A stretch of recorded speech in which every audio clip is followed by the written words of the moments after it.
Why I Quit My Job at the Wildlife Rescue, written by PriestessOfSpiders.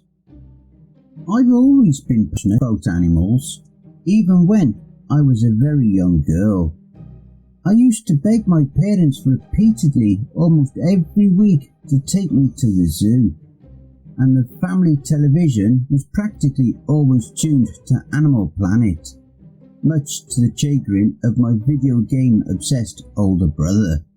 I wanted to go into veterinary medicine as a career, but the cost of schooling, amount of time it would take to get my degree, and frankly grueling work hours eventually made it clear to me that wouldn't be an option.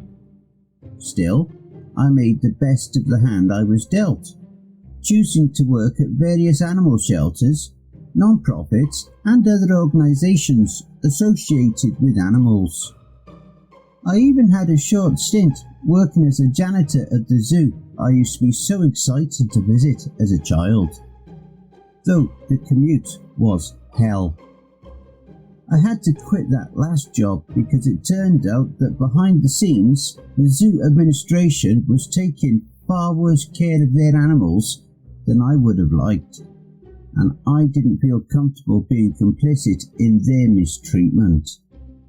In any event, this path in life eventually led me to work at a small wildlife rescue.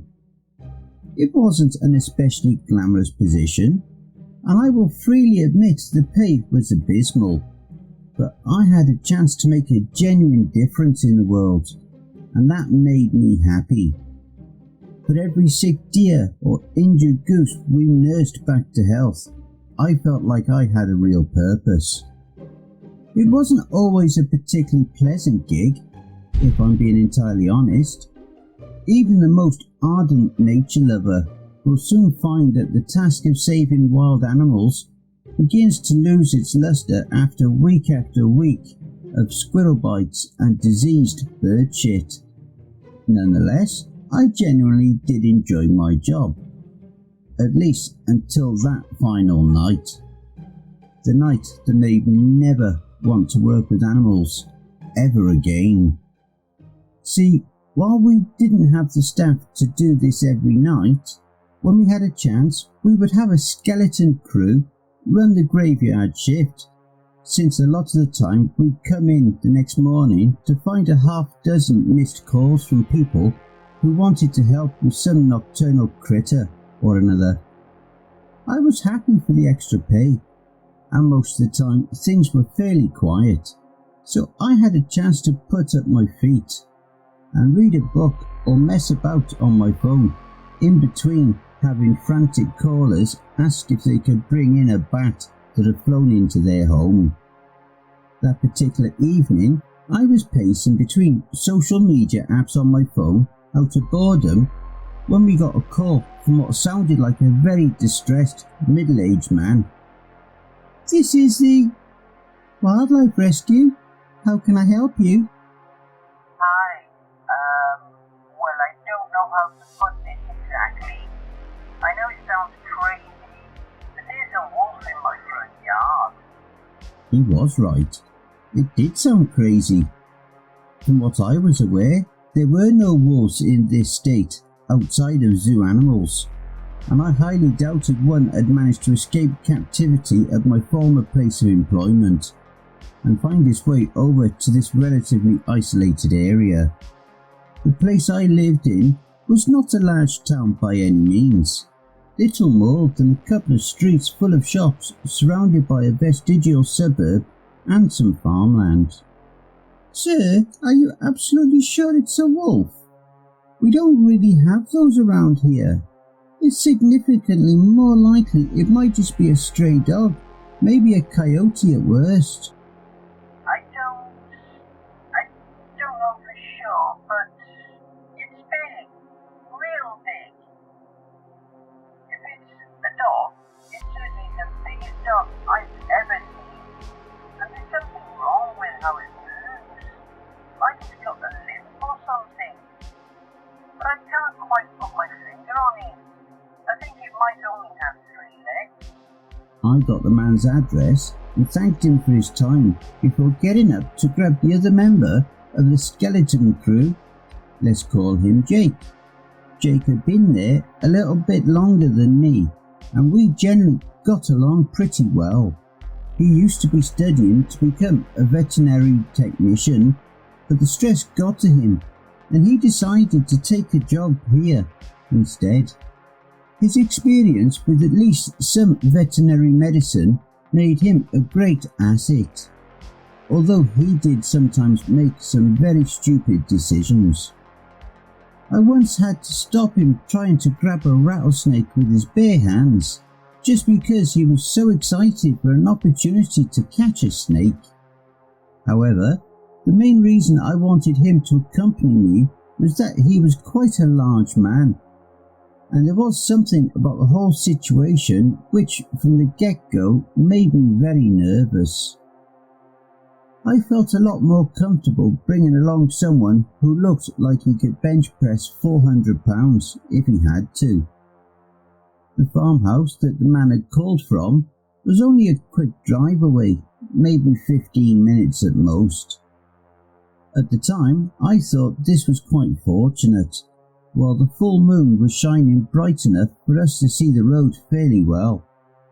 I never liked driving long distances on these country roads after dark. I always worried a deer or something might jump out in front of the wildlife rescue's crappy old van, or that I'd take a wrong turn, or something like that.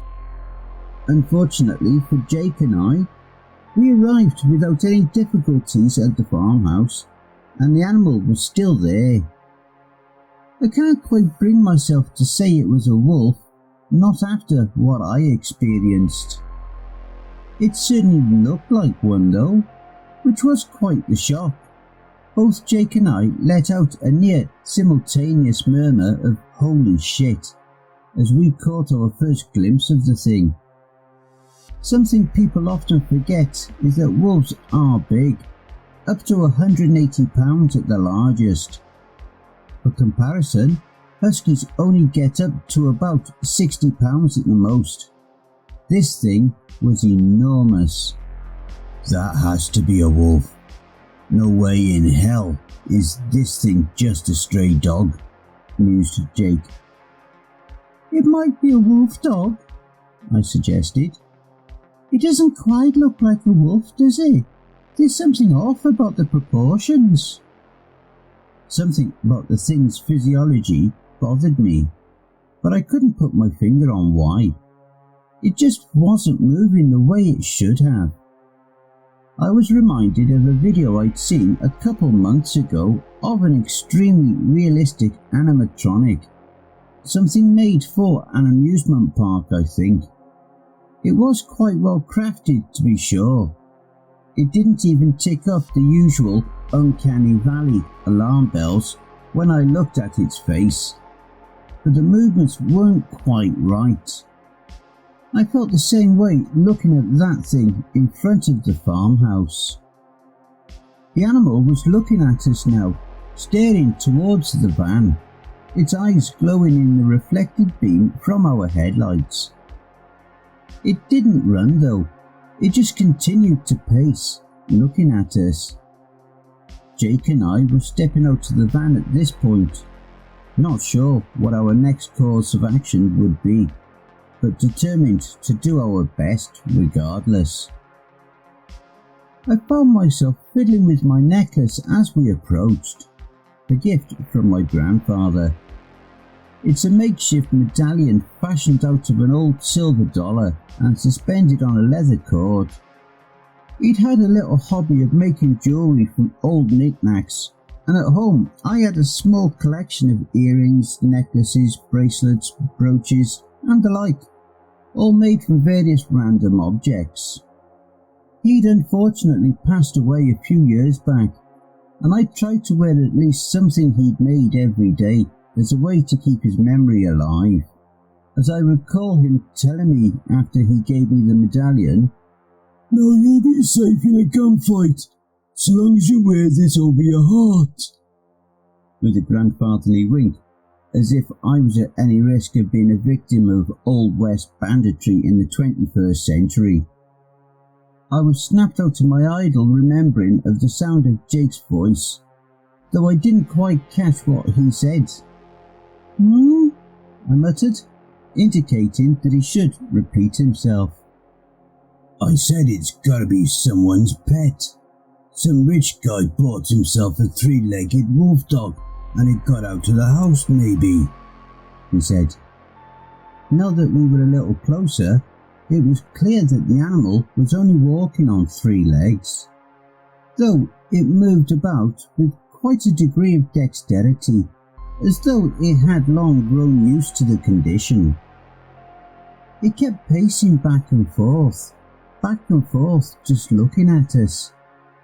Its eyes were a brilliant blue, which was a definite tip that whatever this thing was, it wasn't a proper wolf. When it comes to canines, blue eyes are strictly a trait of dogs. There was something else I noticed though. Its tail wasn't quite right. It seemed too stiff and a bit too long. Suddenly it clicked in my brain what was wrong with it. It's not missing a leg. Look, I said, pointing. It's just sticking out one of its hind legs. Maybe it's wounded or something like that. As if in response to my words, the wolf dog stopped pacing, looking directly at me specifically. I could feel when it made eye contact with me, those blue eyes boring into my own.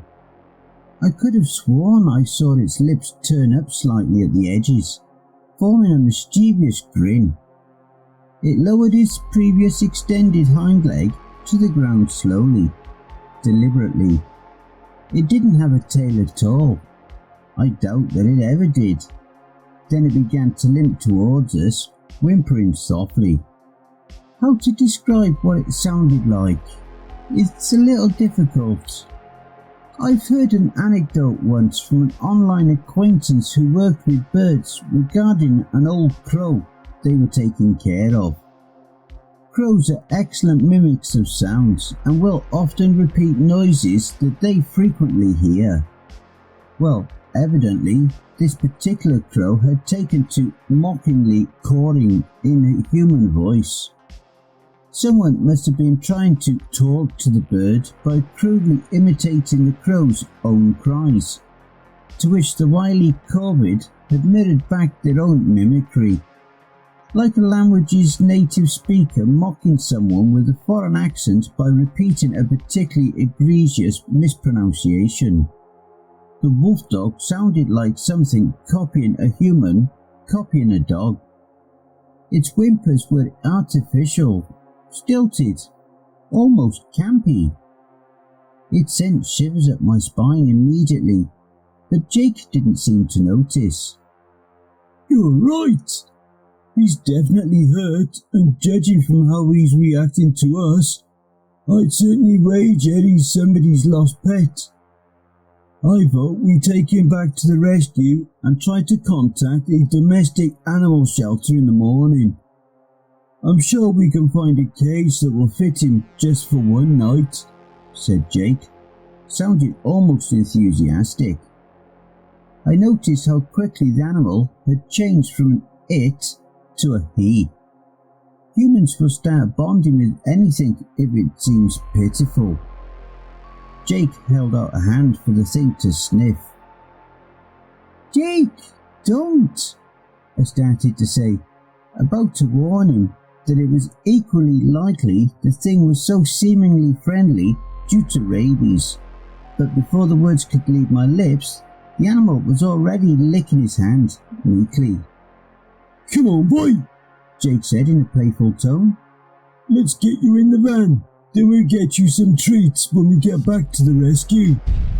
Jake led the animal back to the van, talking to it in a goofy sing-song tone of voice, as though it were his beloved childhood dog, while it made faux whines and pretended to limp.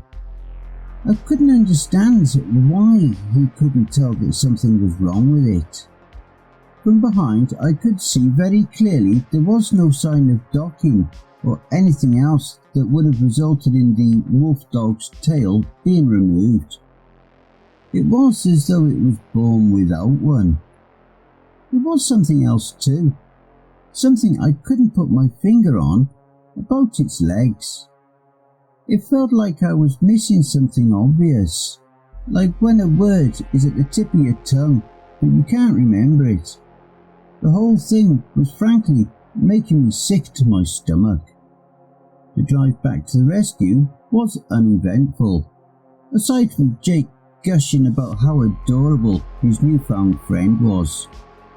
It's not that I'm not a dog person, I have no issues with them at all. I love animals of all sorts, but this thing wasn't a dog, nor was it a wolf, nor anything in between. I kept catching the reflection of its eyes in the rearview mirror, staring at me through the caged-off back of the van. I didn't like its eyes, piercing blue like those of human beings. I could have sworn that once, just once, it winked at me. One might wonder why I didn't voice my concerns to Jake, but the simple truth is this. What was I supposed to say? It's not like there was anything concrete I could point to beyond bad vibes, and I could hardly tell him to stop the van and kick the animal out onto the side of the road, could I? So ultimately, I swallowed down my fear and tried very hard to convince myself there was nothing at all the matter. We reached the wildlife rescue without incident, and Jake opened the back doors to the van, patting at his legs to direct the wolf dog to come out. The thing made a pathetic scene, whimpering as though afraid that jumping down the foot or two out of the van's back would hurt its supposedly wounded leg. Though from what I could see, there didn't look to be any injuries whatsoever.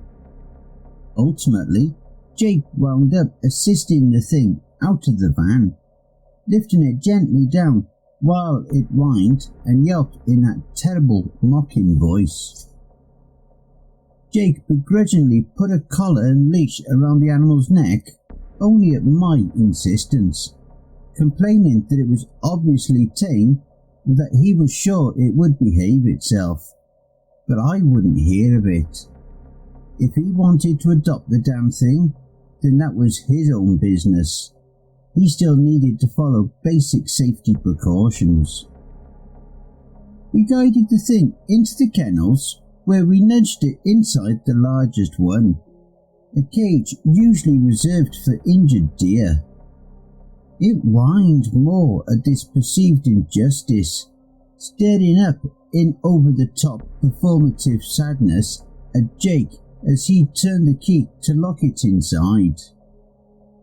"Poor thing! I'm gonna get him some water and food.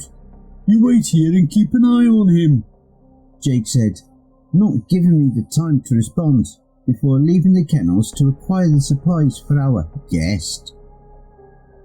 As soon as Jake left the room, the animal stopped its whining nearly instantly.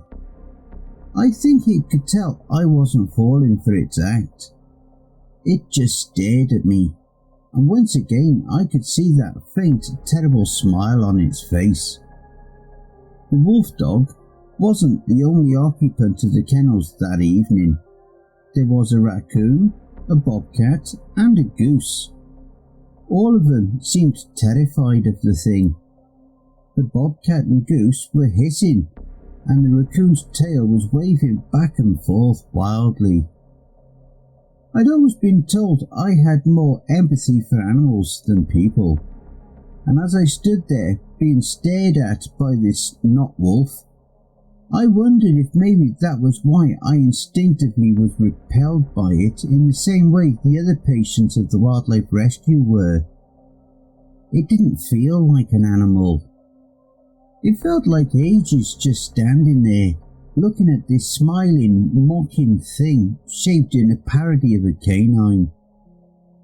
In the bright light of the kennel, I could see it much clearer, and the longer I looked, the more queasy I felt. I won't go over all of the hideous quirks of proportion that makes the thing look so uncanny, because frankly most people wouldn't notice. Dogs come in all shapes and sizes, and it would take someone with a particular eye for this sort of thing to understand what I would even be talking about. To this day, I still don't understand how Jake couldn't see it for what it truly was. With his education, he ought to have been able to notice. I will mention one thing though, something which especially made my skin crawl. Beneath the fluorescent light, I could finally tell what had been bothering me about its legs. Wolves, dogs, and other canines all have digigrade legs. That is to say, they walk upon their toes. It basically means that their legs have an extra joint on which to bend, which is generally more useful for quadrupedal motion. In contrast, humans have plantigrade legs. We walk on the soles of our feet. This animal's legs were plantigrade. This can happen sometimes in dogs. It is a deformity which is known to occur, but this thing didn't look deformed. It didn't seem to have any trouble walking, despite its act with Jake. It just moved as though it were a human being crawling about on all fours. It was around the same time as I had this realization that Jake entered the room with the food and water for our guest, and I excused myself to go and sit at the reception desk and try to convince myself everything was fine. It's just a weird dog, there's nothing to worry about. You're probably just tired.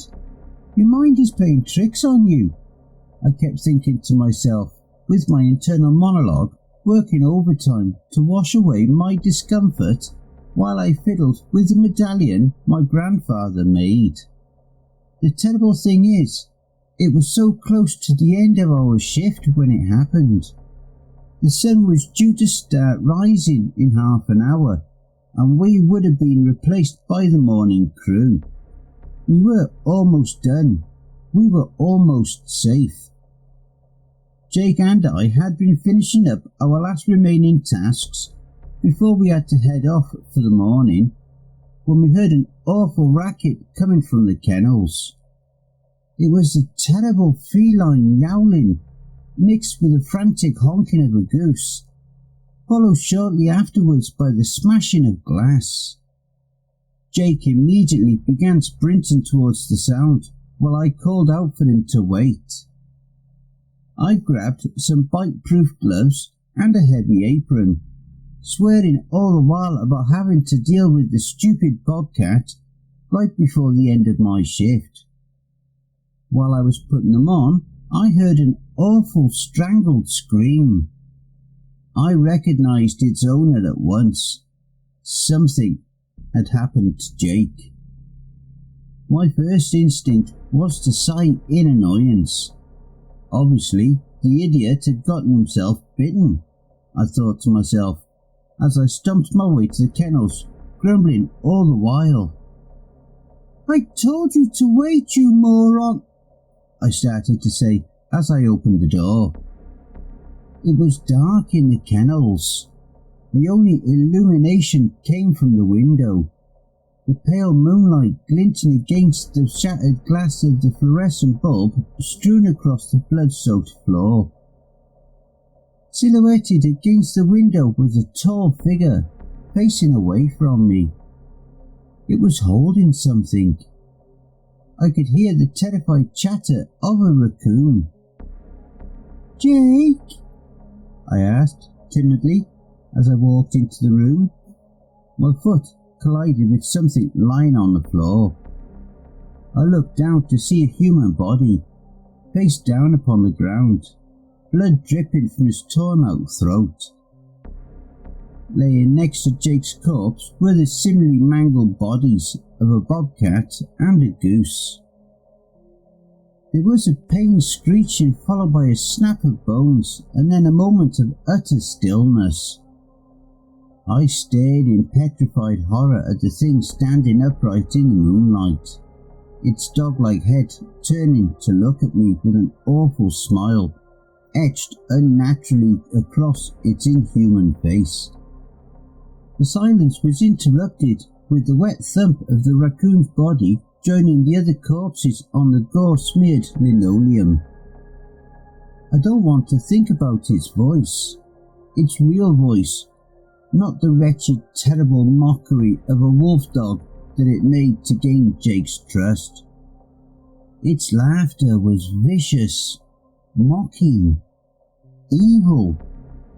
In all my life, I've never heard anything sound so deeply cruel. The thing began to crawl towards me, and I tried to back away, but I slipped on the blood, falling in a heap as I started to hyperventilate. It got closer, close enough that the light from the corridor let me see the look of hunger and contempt in its monstrously human eyes. It reached a gore-soaked claw towards me, chuckling darkly as it prepared to reduce me to nothing but meat. But as the thing was just about to touch me, inches away from tearing into my jugular, it let out a surprised yelp of pain. It recoiled from me, eyeing the medallion around my neck, with frustration and hatred. My mind flashed back to when my grandfather gave it to me, and what I said to him in response. "A gunfight, Papa? Really? I'll probably get more use out of it fighting off werewolves." The monster huffed and growled before leaping over me and tearing down the hallway in a blur of blood-stained fur. I heard the smashing of wood and glass when it crashed through the front door of the wildlife rescue, letting out a mocking imitation of a wolf's howl as it fled into the waning darkness of the rapidly fading night. When my co-workers found me in the kennel, paralysed with fear and covered in Jake's blood, they immediately called the police. Based on all the evidence they found at the scene, coupled with my admittedly somewhat hysterical account of the thing that did it, they put the whole affair down to being the work of a rabid wolf dog. They informed animal control, but of course nobody ever found anything.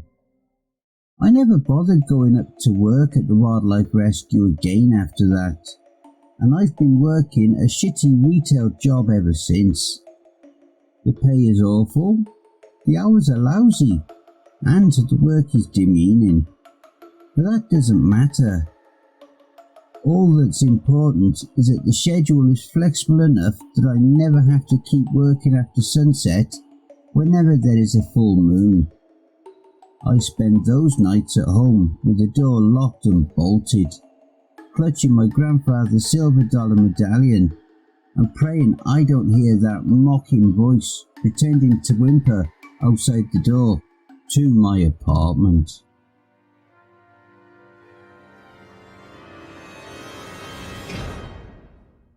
And I hope you enjoy the blooper reel.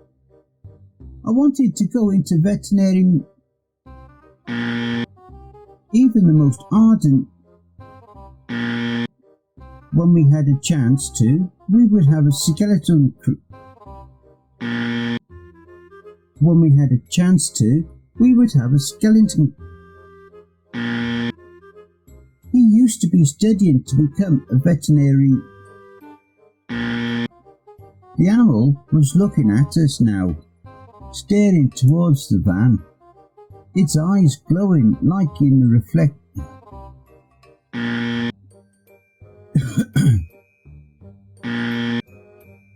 The thing made a pathetic scene, whimpering as though afraid of jumping down the foot or two out. I don't want to think about its voice, its real voice, not the wretched, terrible mockery of a wolf dog that...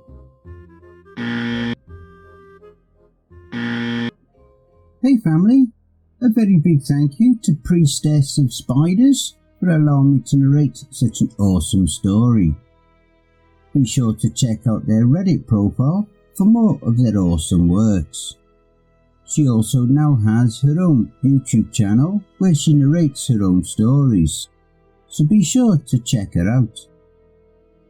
If you would like to support us and make a donation, I'd be very much appreciative. I do have PayPal and a Buy Me a Coffee account. Be sure to also check out our merch store.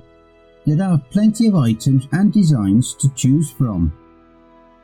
If you enjoyed this video, then why not check out the next one here on the right hand side. You can also follow us. All my socials and all my other links are contained within the Linktree link below.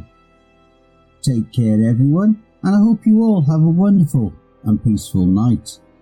And don't forget, where fear is, happiness is not.